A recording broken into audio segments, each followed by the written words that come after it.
കർഷക തൊഴിലാളികൾക്കും തൊഴിലുറപ്പ് തൊഴിലാളികൾക്കും ജോലി സുരക്ഷിതത്വം ഏർപ്പെടുത്തണമെന്നും തൊഴിലില്ലാത്ത സമയത്ത് സൗജന്യ റേഷൻ അനുവദിക്കണമെന്നും കർഷക തൊഴിലാളി യൂണിയൻ എരുമപ്പെട്ടി വില്ലേജ് സമ്മേളനം പ്രമേയത്തിലൂടെ ആവശ്യപ്പെട്ടു.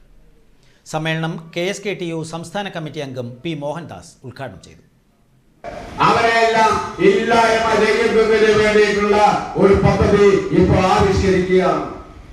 5 സംസ്ഥാനങ്ങളിലെ ജനുവരി 30 തെരഞ്ഞെടുപ്പ് നടക്കാൻ പോകുക.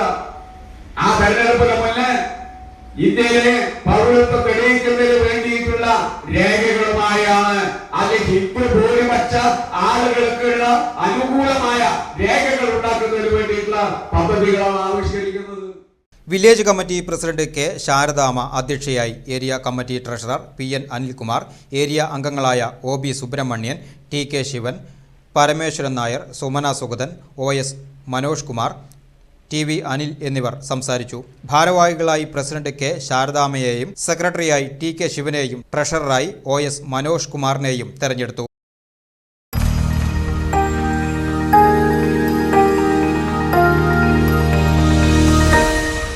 You are watching VCV News.